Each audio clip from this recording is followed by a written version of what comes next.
Chào các bạn đã quay lại với kênh Cô Ba Bình Dương. Hôm nay mình sẽ cùng các bạn thực hiện món mì xào trứng vừa quen nhưng vừa lạ nha. Với cách xào này, sợi mì mềm nhưng không bị nhão, rau củ giữ được độ giòn, ngọt, màu sắc tươi, không ra nước. Thêm cách chế biến trứng giúp món ăn bắt mắt và cũng ngon miệng hơn. Nào chúng ta cùng vào bếp làm ngay nha. Mời các bạn xem qua thành phần nguyên liệu trước khi thực hiện. Bạn cũng có thể tham khảo những dụng cụ nấu ăn mình hay sử dụng dưới phần mô tả của video.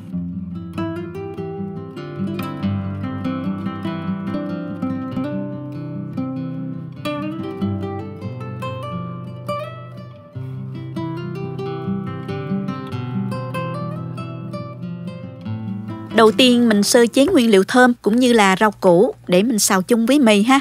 Hành và tỏi thì mình cắt ra cho vô cối xay. Các bạn băm hoặc là sắc nhỏ cũng được ha.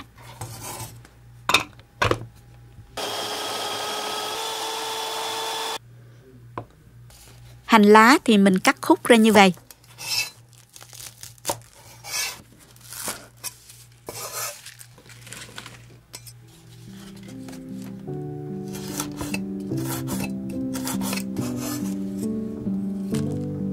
Hành tây thì mình dùng nửa củ, cắt múi cao.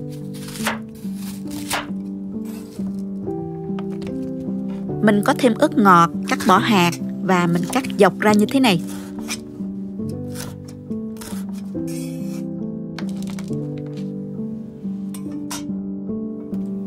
Bông cải xanh thì mình cắt dọc, độ dày vừa phải thôi nha, để xào cho nó nhanh chín nha các bạn. Rau củ để xào chung với mì thì rất là đa dạng, có gì thì mình dùng đó nha các bạn.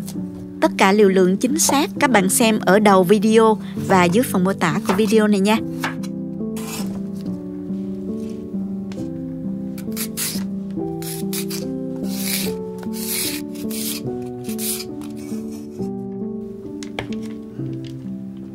Mình pha nước sốt xào gồm có 1 muỗng canh rưỡi nước tương, 1 muỗng canh rưỡi dầu hào, nửa muỗng canh hắc xì dầu để thêm độ thơm cho nước sốt.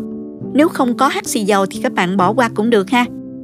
2/3 muỗng canh đường, nửa muỗng cà phê tiêu. Trộn đều lên với nhau.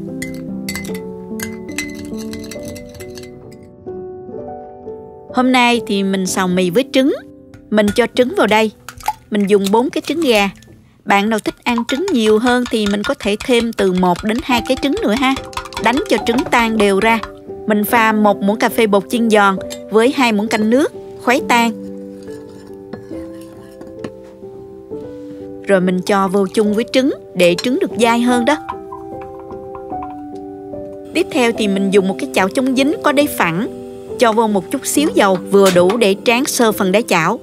Chảo đã nóng thì mình đổ trứng và tráng đều giống như mình tráng bánh xèo vậy đó các bạn. Xoay chảo cho trứng chín đều.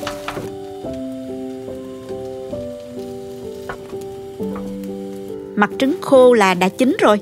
Mình cho ra đây chờ nguội nha.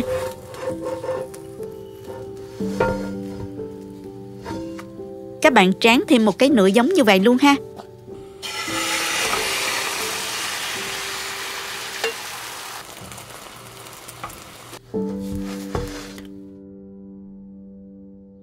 Trứng đã nguội, mình gấp lại và mình cắt ra thành sợi như thế này.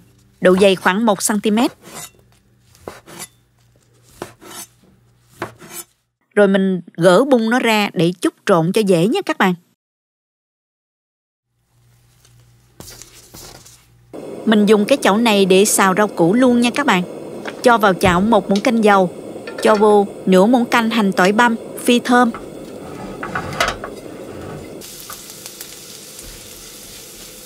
Tiếp tục thì mình cho bông cải xanh. Mình tăng lửa trên mức trung bình ha. Mình xào trong 1 phút. Sau đó thì mình cho ớt ngọt, xào thêm 1 phút nữa. Nêm vào 2 muỗng canh sốt xào và đã pha sẵn lúc nãy đó. Trộn đều lên. Và mình cho cà rốt hành tây vào sau cùng. Và mình xào thêm khoảng 30 giây nữa là được nha. Lưu ý là phần rau củ chỉ nên xào vừa chín tới. Phần nào lâu chín thì cho vào trước. Phần nào nhanh chín hơn các bạn cho vào sau để rau củ được chín cùng một lúc. Không nên xào quá lâu, rau củ sẽ ra nước, mất đi độ giòn nha các bạn.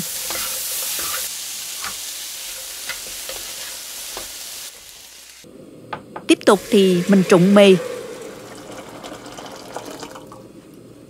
Mình dùng mì tươi nha. Trước khi luộc mì thì mình tháo rời nó ra như thế này để không bị dính vào nhau ha. Nước đã sôi thì mình cho mì vào luộc.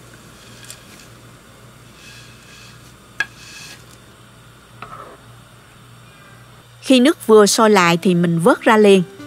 Thời gian luộc mì khoảng 1 phút rưỡi đó các bạn.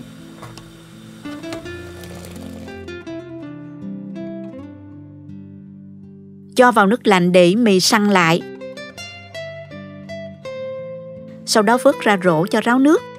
Ngoài mì tươi thì các bạn có thể dùng mì khô luộc lên rồi mình xào cũng rất là ngon nha.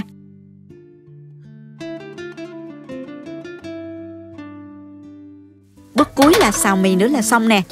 Cho vào chảo 2 muỗng canh dầu. Cho hết hành tỏi còn lại vào mình phi. Khi hành tỏi hơi vàng thơm, các bạn hạ lửa thật nhỏ và mình cho mì vào. Trộn đều giúp cho sợi mì không dính vào nhau, đồng thời sợi mì được thơm hơn.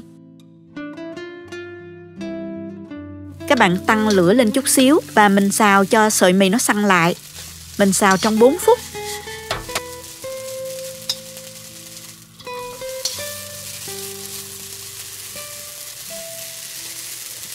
Bây giờ mình sẽ nêm sốt xào vào từ từ nha. Trộn đều cho sợi mì thấm sốt.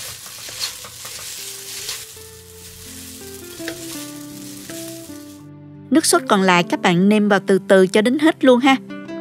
Trộn đều lên. Sau đó cho rau củ đã xào lúc nãy vào chảo. Và trứng cắt sợi vào luôn. Trộn tất cả cho đều nhau. Và mình cho hành lá cắt khúc và ớt sợi vào sau cùng. Trộn thêm một chút nữa rồi mình tắt bếp.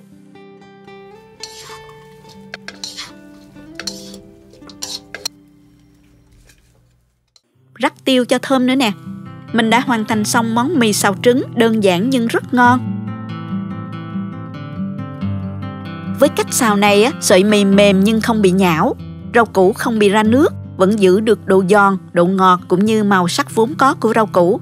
Đặc biệt là phần trứng được cắt sợi tạo thêm màu sắc giúp món ăn bắt mắt hơn. Trứng thơm và dai dai rất ngon nha. Mình gắp mì ra đĩa và thưởng thức thôi các bạn ơi. Với những nguyên liệu đơn giản nhưng nếu biết xào đúng cách, món mì xào sẽ trở nên thơm ngon hơn rất là nhiều các bạn. Chúc các bạn xào và thưởng thức thiệt là ngon miệng nha. Nếu thích cách chia sẻ, cho mình một like, đăng ký kênh để xem nhiều món ăn mới của mình. Các bạn cũng có thể truy cập website cobabình-dương.com để tham khảo công thức nấu ăn dưới dạng bài viết. Cảm ơn các bạn đã xem hết video. Chào tạm biệt và hẹn gặp lại các bạn ở video lần sau nha.